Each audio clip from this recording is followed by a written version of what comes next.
Good morning, everybody. I hope you can hear me okay. My name is Rachel Pass, and I work with the Morro Bay National Estuary Program, which is a nonprofit located here in Morro Bay. And I'm really excited today to be a part of this live stream event with California State Parks. So thank you so much to the whole State Parks crew for having me here. Today I'm going to be talking about the Morro Bay Estuary, which you can see part of here. There's a lot of fog today, so you can't see quite as much of it as you might be able to on a sunnier day, but it's still beautiful. And what you're looking at right now is a part of the estuary called the Salt Marsh. So this area right here, the Salt Marsh, is under the water at high tide, so that means the salty water from the ocean is coming in, covering up these plants and kind of running between them. And then at low tide or lower tides, like you're seeing right now, that water goes out, and the only water that's coming into the salt marsh is fresh water from two creeks that flow down from the hills that are out in this fog. So we'll show you a little bit of the scenery here for a minute. Sounds like a school project. And yeah, so you're seeing a lot of the native plants that grow in the salt marsh. And these plants are specially adapted. That means they have special ways of being that allows them to survive in this really unique environment with the salt water and the fresh water and being covered by water and then uncovered twice a day as the tide comes in and out. And so these plants, one of them that you'll see all over the Morro Bay salt marsh is called pickle weed. And I don't know if we can zoom in on the pickle weed over here. I'm gonna hop down right here. So we encourage you to stay on trails. I always stay on the trails except for when I'm kind of trying to introduce somebody to a new species here. But this plant right here is called pickle weed. And if you think to yourself about a pickle, you probably think about something salty. And that is what pickle weed is like as well. So it is called a halophyte, which is a plant that loves salt, or that can at least live in salty environments. And so what it does is it pulls in the salt water and takes the salt out and kind of stores it in its plant matter here. So people for hundreds of years have actually eaten these. So you can buy them at some farmers markets. People put them on salads and things, and they're pretty tasty. Of course, in the state park and in natural environments, we are not going to eat them. We're going to leave them here so that they can thrive in their natural environment. But pickleweed is a primary plant that you're going to see in the salt marsh. So it's one of those special plants that helps to make the estuary so diverse.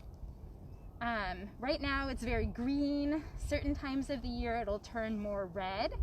And you can actually see some of the red out there when we pan out and show you more of the estuary there. So that's just one of the special plants that is unique to the salt marsh area. So we talked a little bit about what kinds of water come into an estuary. You've got the salt water coming in from the ocean and the fresh water coming in from the land. And that mix is actually what defines an estuary. Any place on Earth that has that mix of fresh water and salt water, where they come together and kind of mix around, that is an estuary. So if you didn't know that word before, that's a word you can remember for today. And estuaries are one of the most productive environments on Earth. So that means that they're producing life, plant life, wildlife, at a higher rate than almost anywhere else. They're right up there with like rainforests and coral reefs and mangroves. So this estuary right here is a really special place because of that. Another thing that estuaries do, as well as rainforests and mangroves, is they take in carbon. So carbon dioxide. Carbon gets actually stored in the plants and in the soil in a salt marsh here, anywhere where the plants are growing. And that's really great because that takes the carbon dioxide out of the air. It's called carbon sequestration. So it keeps that carbon, it captures it so that it's not free in the air and contributing to global warming, which is really awesome. So that's another reason that estuaries are really special places that we should help protect. So I wanted to show you, I was hoping we'd be able to show you the hills and the creek mouths and everything today, but because it's too foggy, we'll actually show you right here on this panel, which is a nice illustration, a little bit of how this estuary environment works. So if you look down here, you can see the estuary, and then there's these other habitats all around it. So there's the salt marsh, which we've been looking at. There's riparian willows, which means willows that grow along a creek or a river. Up a little bit higher, and over here we've got coastal sage scrub. We've also got grassland, and then we've got these hills that have kind of a mix of scrub environments and grassland and all sorts of things. So up here at the top, when it rains, the water is going to hit the top of these hills, and just like if you can imagine having a beach ball or a ball that you drop on the ground at the top of a hill, it's going to roll or run down that slope. And eventually it's going to get to the lowest point, which is the estuary here. So this area of land that you're seeing from all of the tops of the hills down to the estuary is called a watershed. And what that means is that any bit of precipitation or liquid of any kind, whether that's rain or melted snow or storm water that runs off of a parking lot or something that gets poured or dumped into a storm drain, all of that water is going to go downhill to this one point, which is the Morro Bay Estuary. So whether you're listening today from just down the road in Morro Bay or Los Osos or somewhere else in California or anywhere in the country or the world, you are in your very own watershed. So no matter where you are, you're in a watershed. And that means that the rain and precipitation and anything that lands on the ground is going to run down and go out to some body of water.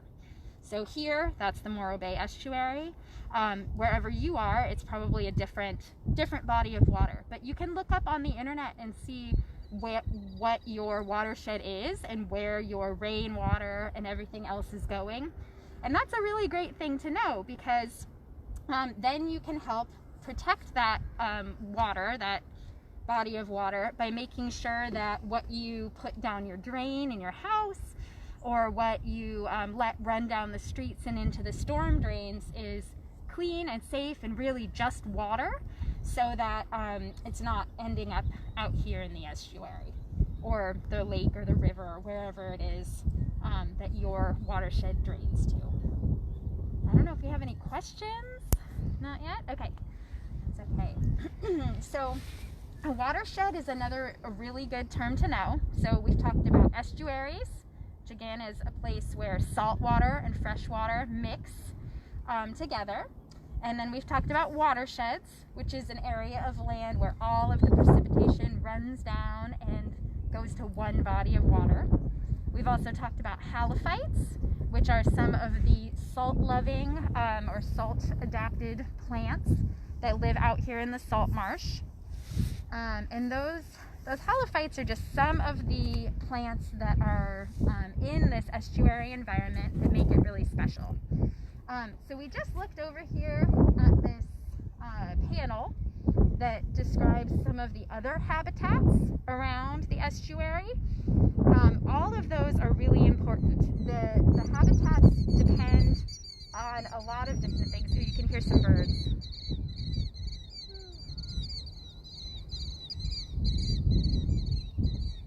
Kind of nice to listen to them sometimes. You can see a turkey vulture. So maybe that's it. Now's a good time to talk about birds, and we can talk more about habitats. But the Morro Bay Estuary is a designated important bird area. And what that means is that worldwide, it's a special place where birds stop as they migrate on this route called the Pacific Flyway. So this giant migration route goes from way up in the north, like near Alaska and Siberia, and stretches down the west coast of the United States and down into Mexico and South America in some cases. And it's a path that birds take when they're migrating for the winter, or migrating south for the winter or back up north for the summer. So this place, this Salt Marsh and the other habitats around it, are places that these birds come to rest, to find food, and to take a little bit of a break before they continue on their thousands of miles long journey. And the reasons that the birds come here are primarily that it's still natural, right? This is an area that's not developed right here. We do have a lot of coastal little towns and things right around it, but the estuary itself is pretty well preserved, which is great. We're lucky that it's a state park so that it is preserved that way. And the birds are able to come here and find what they need in order to stay healthy and maintain their body weight and get enough energy from their food to finish up their journey. One of the birds, we'll walk a little bit this way. We'll talk a little bit more about one of the birds that comes here when we get closer to the open estuary area past the Salt Marsh. But this bird is called a brant goose, and it comes all the way down from Alaska or Siberia. It's a smaller goose, like smaller than a Canada goose, but looks sort of similar. And they always stop in Morro Bay. They eat pretty much exclusively eelgrass, which is a plant that grows under the water in the bay. We might be able to show you some today. Kind of depends on where the tide is when we get there. But they're just one of the 200 plus species of birds that uses this Morro Bay Estuary and Salt Marsh area every year to help them survive and thrive. We have a question from Rebecca. Okay. She says, is there pickle weed? Can you point it out? Oh yeah, definitely. There is pickle weed and we can point it out. So, I don't know if we want to see if there's something closer. This is probably the closest. But down here, this is, actually, over here is pickle weed. Yeah. So right here is some pickle weed. And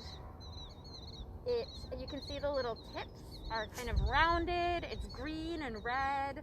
And what it does is it stores salt. It pulls in the salt water that comes in with the tides. And whereas most plants would die because of that salt coming into their system, it's able to actually separate that salt, store it in its kind of plant flesh. I am not a botanist, I apologize. I'm sure there's a better word for that. But it stores it in its little tips here, and is able to use that water to survive. And that fact is a very special thing. It's not too many plants are able to do that. Plants that are able to use and live around salt water are called halophytes. So pickleweed is one of those. So that's pretty cool. We also have another one right here that I was thinking was pickleweed to start with, but this is Sueta Californica, which is actually an endangered plant. This is one of the places, the Morro Bay Estuary and Salt Marsh is one of the places where this plant still thrives. And it's another one of these that is able to live with the influx and outflux of salt water, so in this kind of tidal environment. And again, I don't know where everybody is joining us from today, but in California on the west coast of the United States, we have 2 tide cycles a day.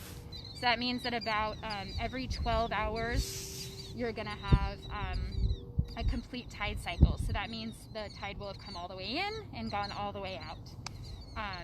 So that happens twice a day in California. So these plants at any given time might be uncovered like this, or they might be totally submerged by the tide.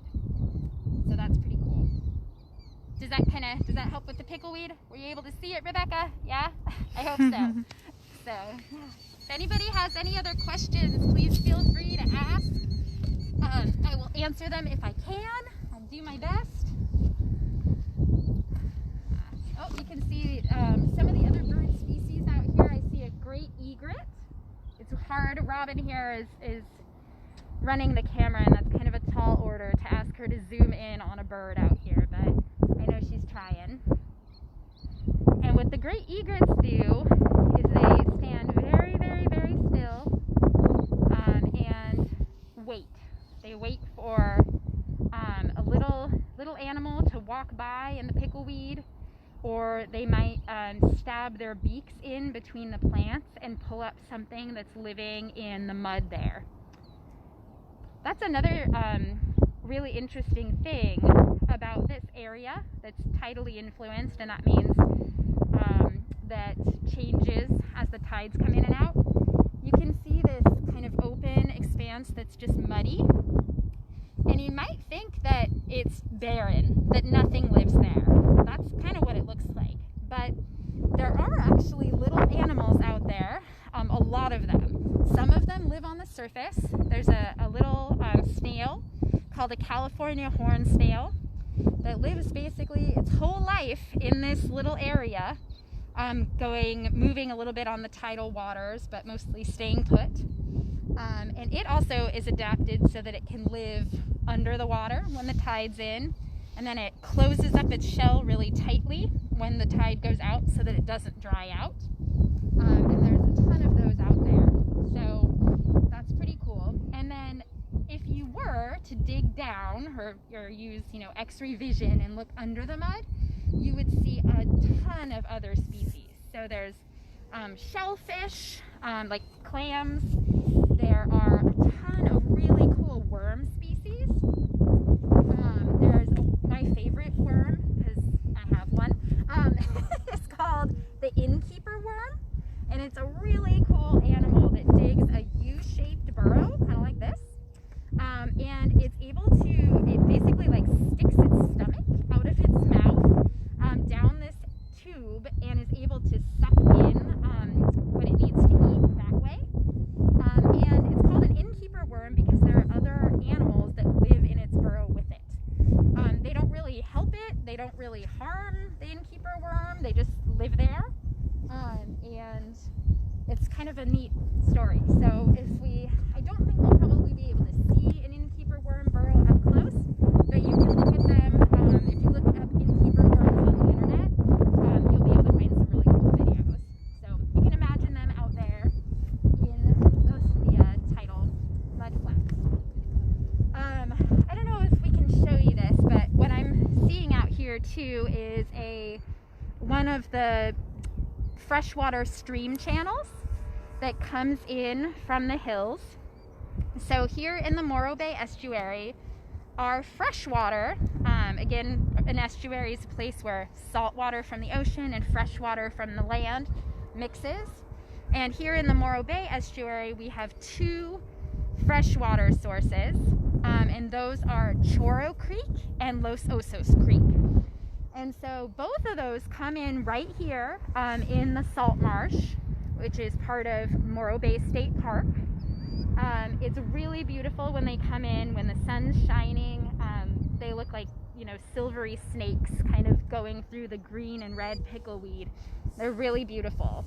And they are pretty much always wet, even when the rest of the Salt Marsh and tidal area is dry, that's because the water is coming down from the streams in the hills. If you were able to see the hills, there are a bunch of these kind of very rounded, some of them kind of pointier hills called Morrows. And a Morrow is basically it's a volcanic plug. So these are old remnants of volcanic peaks that form the edge of our watershed, the edge of this land that drains down into the bay. So that's pretty cool. And those two creeks, Los Osos Creek and Chorro Creek, come down from those hills, bringing fresh water into the estuary. So again, I work at the Morro Bay National Estuary Program, and what I do there is basically writing about the science that my coworkers do. And so some of the things that they do include going up into those hills and working with volunteers as well to take water quality samples.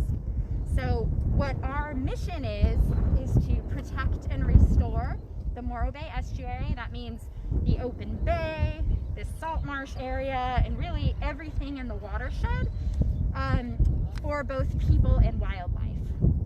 And so part of what we do is try and make sure that the water quality in the creeks that comes down from the hills is good. And that means it's clean, it's clear, it's cold, and it's safe for the wildlife that depend on it in order to live and thrive. Hello. Hello. Yeah, so my coworkers go up, and sometimes we have some really wonderful volunteers who do this as well, and they'll take a lot of scientific equipment and they'll measure the water for things like temperature and salinity. So they'll try and see how much salt is in the water. They'll look for nitrates. Nitrates are a nutrient that you need for plants, but if you have too much of it, it can actually be harmful. So you want to see the right nitrate levels. We take all of that data and we store it.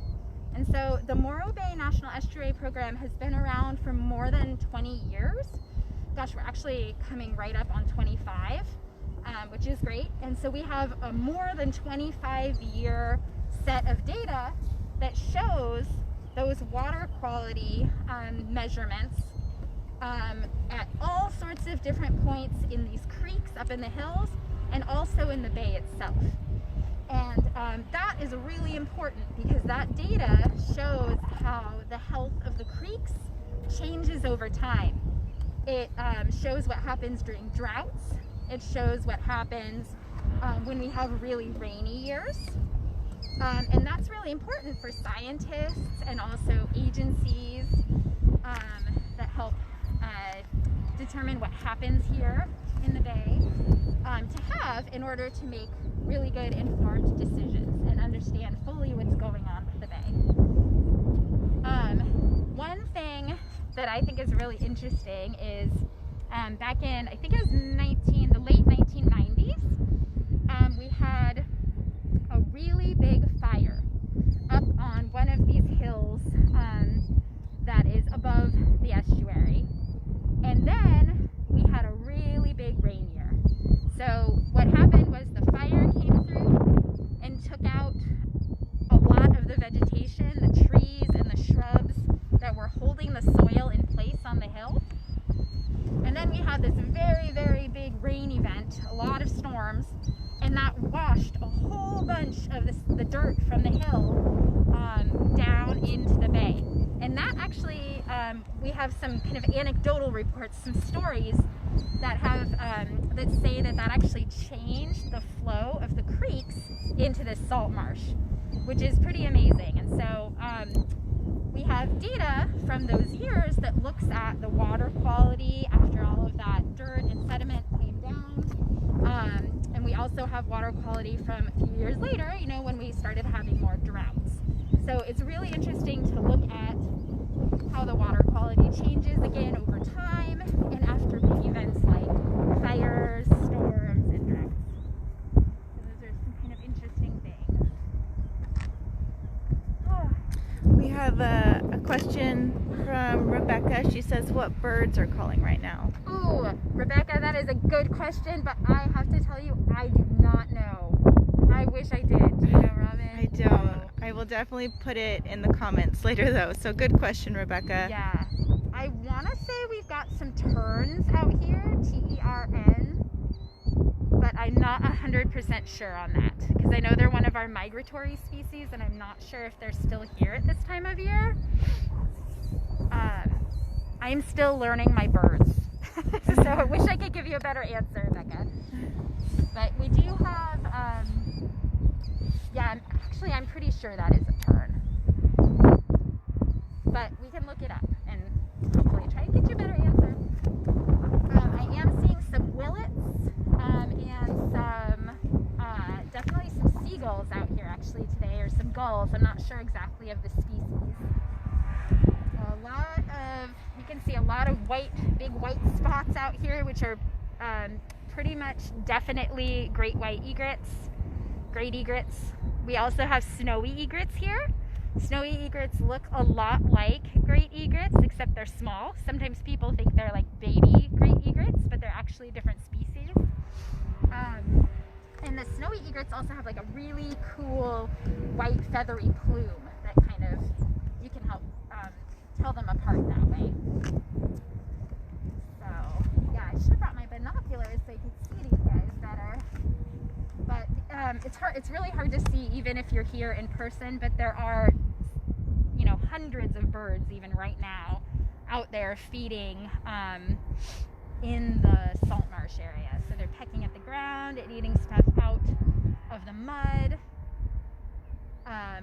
Sometimes they eat things that are on the plants, but they're using this very productive environment as a feeding ground, which is exactly what they should be doing. So that's a good thing. Yeah. So I guess one thing that might be interesting is thinking about how the tides change excuse me, throughout the year. So right now it's already September. I don't know how that happened, but it is September. And in a few months, usually in December or January, we will have an event called the King Tides. And this is a natural event that basically just means that we have the highest tides of the year right around that winter equinox. So we'll have basically the maximum tide differences that we can have within a day. So here in Morro Bay, that means we might have as much as a 7-foot high tide and as low as a -2-foot tide on the low end. And so it's okay if you don't know too much about, or you can't really picture what those numbers mean. It's just a measurement of how far in the high tide comes. The 7-foot high tide actually comes very close to this walkway that we're standing on here, which is kind of amazing considering how far out the tide is right now. And then a negative tide goes way far out into the estuary. So it's a really good time for tide pooling and that kind of thing, if you can think about that. And so the king tides are a really great indicator for scientists of what the tides might look like on a more daily basis as global warming continues or climate change continues and sea levels rise. Because when the sea level is higher, we're starting out at a higher zero level for the tides, basically. And so the tides come in further. And we might eventually see those high 7-foot tides actually coming up under this boardwalk instead of ending just a little bit behind it. So king tides are an interesting thing to watch out for every winter. And there is actually something that you can do. There's a community science project called the King Tides Project. If you live in California, there's a special branch of it called the California King Tides Project. And it actually invites everyone to take pictures of paths and cliffs and parks and roads, any area that's right on the edge of the water that might be affected by the tide. So it asks you to take pictures at the high tide mark and turn on the location services on your phone, and then share them with the King Tides Project so that they're able to be stored and shared with scientists and policymakers who are working on ensuring that our coastlines stay safe, even with sea level rise. So that's an interesting thing to look out for. Again, because it's hard to see the birds in real life here, we might take a quick look at this panel. So some of the birds that you see, or that you would see out here if you were here, are marbled godwits.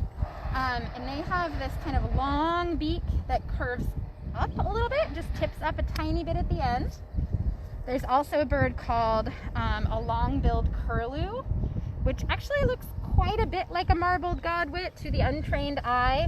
That includes my eye still, except for the beak bends down quite a bit. So it's got a long down curved beak. And that beak is a special shape that allows it to dig or to pierce down into the mud and pull out some of those worms or other little invertebrate animals without spines that it can eat. The godwit's bill is shaped a little bit differently and isn't quite as long, and so it's going to be eating things that are a little bit higher up in the mud. There's also willets, which are a little bit smaller than the marbled godwits and the long-billed curlews. There's black phoebes and savanna sparrows. There are literally more than 200 species of birds that you can find here in Morro Bay.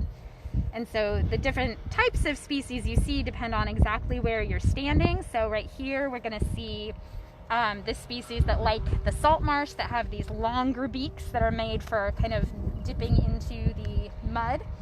And then over to the right, as the elevation starts to go up, we see more of a scrub habitat instead of the salt marsh. And so here you're going to find different animals, different birds for sure, more like the savanna sparrows, some finches, all sorts of other kind of smaller birds with shorter beaks that are going to eat things amongst those plants.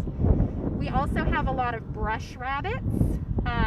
You can find coyotes out here, foxes, all sorts of cool animals.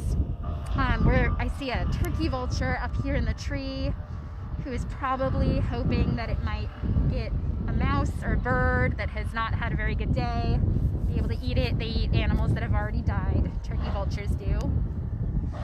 But it's pretty cool to see how here in the estuary, right on this boardwalk path, we can see so many different habitats. So right where we're standing, we're on the edge of the salt marsh with that pickle weed, this low marsh with a little bit more of the alkali heath, and sea lavender, a little bit, they grow up a little bit higher. And then over, again, on the other side, this coyote brush and some other plants that grow up taller and need to be a little bit further out from the salt water. So that's pretty cool. So again, that tide is a lot of what influences the different habitats and where those plants grow, and then those plants influence what birds and other animals, other wildlife can thrive in an area. So again, if you have any questions, please feel free to ask. I will answer them if I can. Birds are not my specialty, but I will do my best. So, yeah.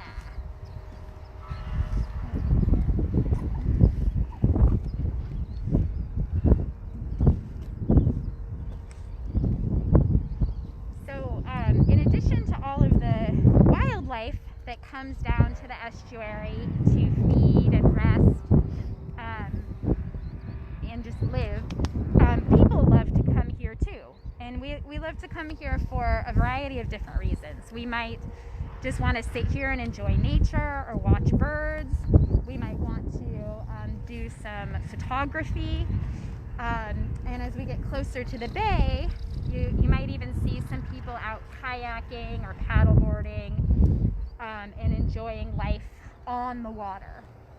So it's one of the things that I love about the Morro Bay Estuary and this whole state park system here is that you can come and enjoy nature and kind of live in harmony with it, and you can follow some really simple rules or habits in order to keep the wildlife and the plants safe, so that it can continue to live and everyone, all of the people, can continue to enjoy it. So I'm going to share just a few things that you can do if you come visit here or any state park, any natural area, to really help make sure that it stays as beautiful and as healthy as it can be. So one of those things is what I'm doing right now, which is just staying on the path. So anywhere where you're walking in a state park or a county park or anywhere, you're probably going to find paths. They might not all be quite as lovely as the boardwalk. They might be dirt or gravel, but it's so important to just stay on that path, because the other areas are really for the wildlife. And if people start walking off of the path, a couple things can happen. Number one, we can actually scare the wildlife that needs to live there away, because people are often seen as predators. So the wildlife might not come to those areas, they might get scared off. That's not good for them. And we also might trample on plants or other things and make it so that they can't live here. So it might seem really fun, I totally understand it. It's like right now I kind of want to go run through the Salt Marsh, but I'm not going to do that because I know that that would be really bad for the pickle weed. I'd probably scare a bunch of these birds and they'd go flying away, and that wouldn't be any good for them. So staying on the path is really, really important for when you're coming to enjoy a natural place. Another thing that you can do is make sure that you are giving enough space between you and any wildlife that you are watching. So in some cases that's actually regulated by law. So the Marine Mammal Act tells us that we have to stay away from things like sea otters, which we have here in Morro Bay, harbor seals, sea lions. All of those animals are actually protected by law, and you need to stay about at least 50 yards away. So that's like about 5 kayak lengths. That distance can be really hard to judge though, so a good rule of thumb is that you want to stay far enough away from all wildlife so that they don't notice you're there. So if an animal, whether that's a bird or an otter or a seal, looks up or makes a noise or looks at you, that means it's already been disturbed from what it's doing, and it's taking its energy that it's worked really hard to get through hunting for food or gathering food, and it's wasting that energy and worrying if you as a person are going to hurt it or its young. So, and I know that that's really hard to hear because you're probably thinking, but I love animals, I would never hurt them. But they don't know that. So the best thing to do is just observe them from a distance. Make sure you bring your camera with a zoom lens or binoculars and get that up close view, but from a safe distance where the animals are going to be safe. So those are probably the top 2 things you can do to keep wildlife safe. And the last one is to, it's kind of twofold. It's to take everything that you bring in out with you. So that means trash especially. I don't see anything today, which is great. But we do often see bottles and food wrappers and things washed up even this far into the Salt Marsh, which is really sad when we see that because, those things can break down into nasty chemicals, and it's also not good for the wildlife if you eat it. So making sure that you're securely stowing your trash away. That means putting it in a trash can down deep enough so that a gull isn't going to come pull it out, or the wind isn't going to pull it out. That does happen in coastal towns. Or, you know, putting it in your backpack so you can backpack it out and put it in the trash can at home or your hotel. And that also means leaving everything here.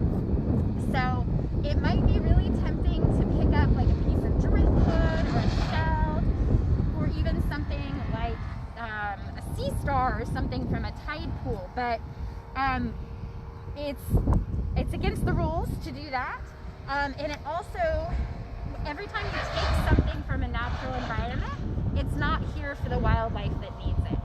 So again, making sure that you bring everything home with you that you brought.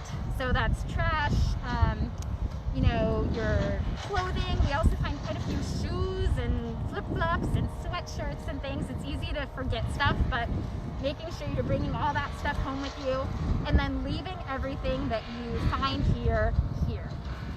And those are some really important things that you can do just to help the Morro Bay Estuary and any natural place that you go. So we'll walk. There's a little bit of construction. I don't know if you're hearing that, but if you are, I'm sorry. But we'll walk a little bit further this way and see the bay. So we're starting to get close to the more open bay out of the Salt Marsh area. It's a little less foggy. It's still pretty foggy, but you'll be able to see the water.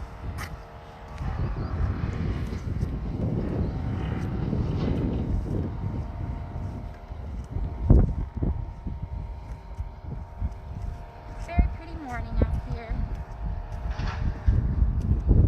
I don't know if anyone's listening or watching who wants to share where they're watching from. That would be cool. We'd love to hear where you're watching from. And if you've been to Morro Bay before, so if you're watching and you want to tell us where you're from, like where you're watching from, and also whether or not you've been to Morro Bay, we'd love to hear about that.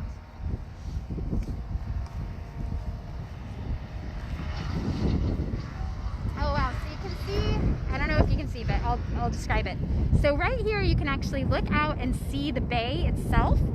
So we've come to the edge of the Salt Marsh, where the bay gets deeper, and it's all water pretty much all the time. And right at the edge of it, there are tons of birds. I honestly cannot tell. Oh, there's a long-billed curlew right here up close. And I'm not sure if this big cluster of birds is willets. Willets often go in groups like that, so that's my best guess. But they could also be marbled godwits or curlews. And they're just right at the edge of the water there. And there's probably a lot of good stuff to eat down in the mud and right in the edge of that water.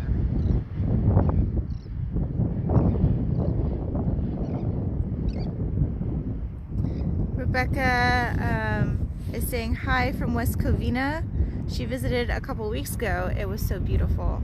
Oh, cool. I'm glad you liked it, Rebecca. Thanks for sharing that with us. She also has another question. Do any reptiles live in the estuary? Yeah, that's a great question. They do. So the most, I'm actually looking to see if we can find one. So it's a little cold today for us to be seeing a lot of reptiles out, but the most common one that we see is a western fence lizard. They're also called blue-bellied lizards because they have some kind of blue coloration on their bellies. And you can find little juvenile ones, could be even this small. And I'd say the full-size adults are maybe about this big. They're pretty cute. They're like kind of a brownish gray color. And if they see you, they start doing kind of push-ups to sort of scare you away. So that's a good indicator. So hopefully you aren't sneaking up on them on purpose, but they're kind of hard to see. It's a little, not quite like seeing a harbor seal in the bay. They blend in really well with the path. So if you ever see a little lizard around that's doing push-ups in a very aggressive manner, it's probably a western fence lizard. one really cool thing about western fence lizards is that scientists have studied them and found that they have an enzyme in their blood that actually kills Lyme disease. So what I've heard is that if a tick drinks the blood of a western fence lizard, it can actually kill the Lyme disease, and so that's a great thing. It means that there's a lower instance of Lyme disease in areas with those western fence lizards. So we do have some other lizards and reptiles in general in the area. There's a horned lizard that's pretty cool. I haven't seen one around here, but a little bit up higher in the hills. I'm going to try and think of the exact species name, but there definitely are some reptiles around here. Also some snakes. We do have rattlesnakes locally. So hopefully we won't see any of those, but they are an important part of the environment. So it's good to have them. We just want to keep our distance from them. Hearing a couple of little birds in the coyote brush over here too. There's a couple of little sparrows down there on the ground. I need to work on my bird song identification.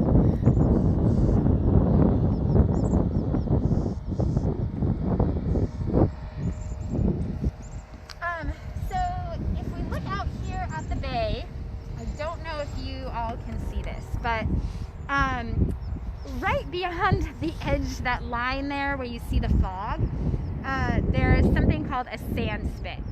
And so this is basically a 4-mile long spit or finger of sand dunes that connects to another state park, Montaña de Oro State Park, which is just a little bit south of here, 4 miles south pretty much, up to the harbor mouth here in Morro Bay. And so that sand spit is very important because it kind of protects Morro Bay, this body of water here, from the open ocean. So we've got Little Morro Bay, which is an estuary that's kind of roped off and cordoned off by the sand spit and Morro Rock on one side. And then beyond that, we have this wider area called Estero Bay. And Estero Bay is not an estuary, it's just the ocean. It's all salt water. So the sand spit is a really important feature. And it is something that's documented in like early explorers' accounts of visiting this area. So they mention seeing the sand spit, which is kind of interesting. Another kind of cool thing, I don't know if you guys can see this at all, but if you look out here, there's something that looks like a little island in the bay, and it's actually a barge with an oyster farm on it. So we have 2 oyster farms in Morro Bay, which is really special because oysters are filter feeders, and that means that they suck up water and take the nutrients and little tiny animals that are in that to eat. And so whatever is in the water ends up in their bodies. And so you have to have really clean water that doesn't have a lot of pollution or a lot of agricultural runoff with bacteria or things like that in order to have an oyster farm. And so the water here, we actually test the water. We work with the oyster farmers to test water near their farms and in other spots in the bay. And they test their water as well, and that information is shared with the FDA, and they make sure that the water is clean enough to harvest the oysters. So we're very, very lucky that it is. It's a pretty special thing to be able to have oyster farms in the bay. There's only a handful of places in California where that is able to happen. So that's pretty cool. We have a question regarding the oysters. Yeah. I noticed tons of washed up oyster shells there. Is that a result of the farms? That's a great question. It is not. So they harvest the oysters. The oysters are actually in bags, and so they're totally contained from the natural environment here. A lot of people usually ask, like, well, do the sea otters try and get them? And weirdly, no. There's enough food here for the sea otters separately. If you're seeing shells washed up, they might be oyster shells, they might be clams, they might be mussels, it could be a variety of those. But we do have some wild oysters that live here.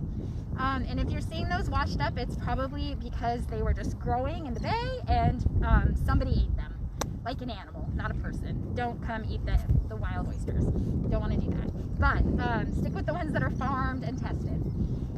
But yeah, if you're seeing them here on the shores, it's definitely because a bird or a sea otter or somebody had a good shellfish meal. So that is pretty cool. Yeah, the oysters are kind of an interesting thing in the bay. So there's a native species of oyster called the Olympia Oyster. And those oysters are a little bit smaller and I guess have more of a metallic flavor. And that's what lives here, grows here naturally. And then back around the time of the gold rush, people started coming out east on the railroads, and they wanted oysters, but the story goes that they didn't love the taste of the local oysters, and so they started first bringing out Pacific oysters from the East Coast on trains, and then eventually they started growing Pacific oysters here. Oh, cool. Oh, I wasn't able to tell what that was, but there's some cool little... I do not want to falsely ID birds for everybody, but it's cool to watch them.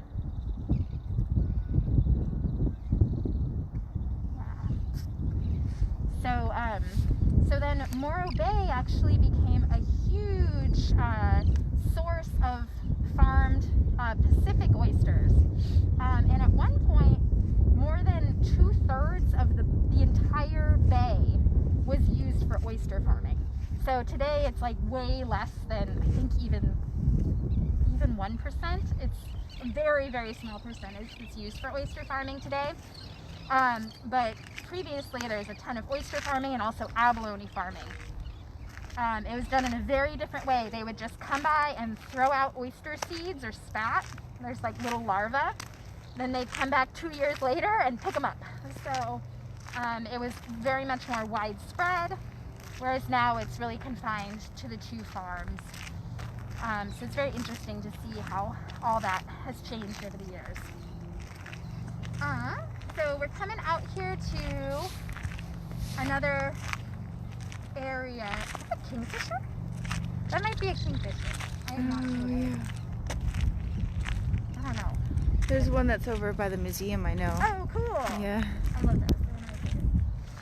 So we can maybe come out here and check out the bay here. So this is a pretty cool spot. This is the Morro Bay Marina. So you'll see some kayaks. There's a little kayak rental place, and then folks store their sailboats and motorboats and things here as well. But this is really where the open bay starts. So we've left the Salt Marsh behind and moved out into the bay. And the further away that we get from those 2 creeks, those 2 freshwater creeks that bring the freshwater in, the saltier the water gets. So that at the back bay, it's less salty, and way out near Morrow Rock at the front of the bay, it's saltier, and also usually colder because it's deeper. So again, that's another way that the habitat changes, even in this small area. So you can see kind of it's pretty calm out here. There's no waves, but the wind is kind of blowing the water into ripples coming out the beach here. And you can see, I was hoping we'd be able to show you some live eelgrass, but the water is in too far. But there's this special plant called eelgrass that is, it grows underwater, and it's interesting because it's actually an underwater flowering plant, which means that it's basically evolved from a land plant. into being a water plant, which is pretty cool. So eelgrass, you can see some dead eelgrass down here. This kind of green stuff, it's long and thin, and underwater it looks like a meadow. And so eelgrass is really like the base of the food chain, or the food web within the bay. It's a place where young fish can hide so they don't get eaten. It's a place where we find a lot of nudibranchs. So those are some animals that don't have spines that are like sea slugs. Sea slugs is a common word for them. We also find like little crabs and things. And so there are animals that eat things that grow on the eelgrass. There are animals that eat little bits of the eelgrass that have died. And then those little animals get eaten by bigger animals. And that's really what starts the whole food web off. So when you come to a place like this and you see some dead grass on the ground, or some live grass growing right on the edge, you might not think very much of it, but sometimes those kind of humble looking plants are actually really, really important for that natural space. And eelgrass is one of those. So unfortunately it's like almost 11. In the bay, we've had more than 95% of the eelgrass die off. And so one of the things that we're working on at the Morro Bay National Estuary Program is trying to figure out why that happened and trying to bring it back. And so, because it's so important for the wildlife and also the health of the bay, that eelgrass helps sequester carbon. So again, it pulls in carbon, keeps it in itself, in its roots, and in the bottom of the bay, so it's not floating around in the air and contributing to global warming, and also provides a place to eat and a place to hide from predators for wildlife.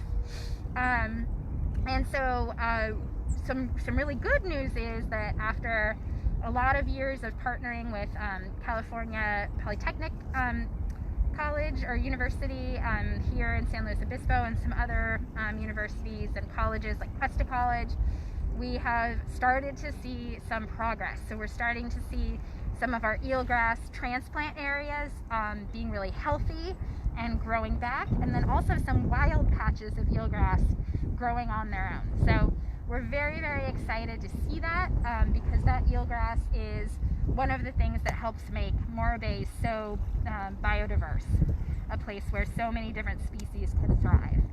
So that's very, very exciting. So I noticed, I think it's 11 o'clock. I don't know if anyone has any final questions, but I would just want to say thank you to everybody for tuning in and hopefully learning a little bit more about Morro Bay and the watershed and what an estuary is. And if you have any questions, you can always come back to the Morro Bay State Parks Facebook page or Instagram or anything like that. You can also look us up at the Morro Bay National Estuary Program. We're on Facebook and Instagram and Twitter as well. And you can ask us some more questions there. So we're always excited to talk about the Bay, and I'm always excited to get to partner with the folks at State Parks, who are just doing such a great job of protecting this place and also sharing about it with everybody. So again, thanks for tuning in, and take care.